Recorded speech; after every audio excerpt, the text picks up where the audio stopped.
So we have our arm set back to our table, and we're gonna make these round radius arcs.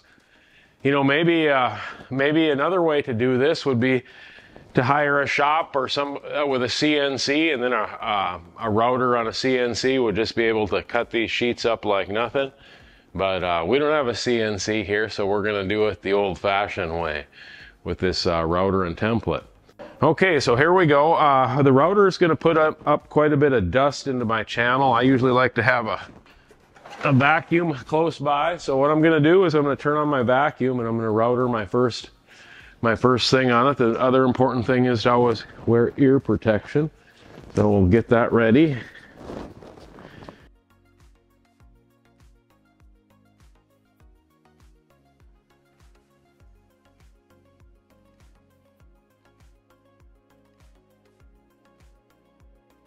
I made my first part of my radius. I'm going to move to position 2 here.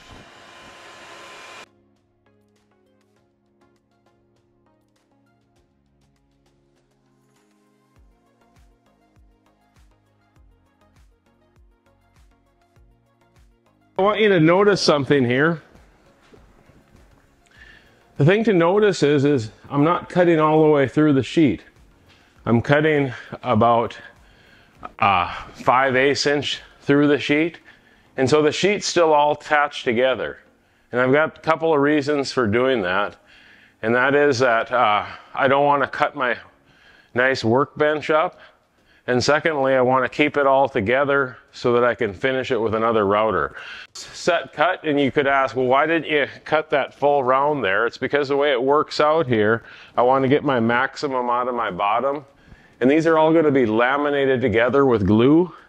And so I'll be able to get that last little piece of that arc. There's hardly anything missing there out of the next piece. Okay, so what I'm ready to do now is to go to another position. So I'm going to take and just leave my router set up, unclamp this. What I've done is I've made a series of blocks. This is for my number 2 setup. I'm going to take my sheet here, move it along the side piece here, put my number 2 block in. I had my drawing, I know the distance that I want these apart, so instead of using measurements, I just use blocks because it's faster. I can't get my clamp in there without using a deep clamp, so I'm just going to use this here. That's going to help hold that down there. I'm going to go to my sides. I'm still set up well for that second route. And I'm going to cut the next line.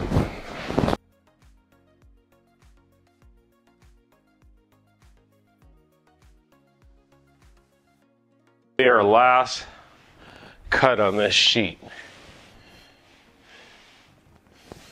So we have sheets 8 feet long,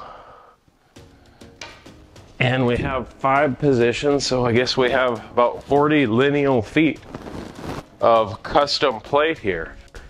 But you got to remember that a plate's 1.5 inches thick, and these are 3/4. So we got to take our 40 lineal feet and laminate it together, and that's only going to give us 20 lineal feet of actual working plate. So it's going to take a lot of these. It takes about 25 sheets for this job. The next part of the process is going to be finishing the cuts, and that's really easy to do. And the way we do that is with just a regular bottom bearing bit like this one. And you have to remember about a router is that depending on which way you're turning it, it'll stay close to the work you want. See, look at this. This is my bad part, and it has a little thing here, a little lip, because I wanted it to stay close to this side, so that's why I went around it that way. So when I'm coming around this side, I'm going to come from this side because I'm pushing it the other way. Here's our first piece cut. See how smooth that is? It's nice. There's no, I mean, it's pretty nice for framing, but it gives you a nice smooth cut on that. Now I can go subsequently on the rest of my sheets.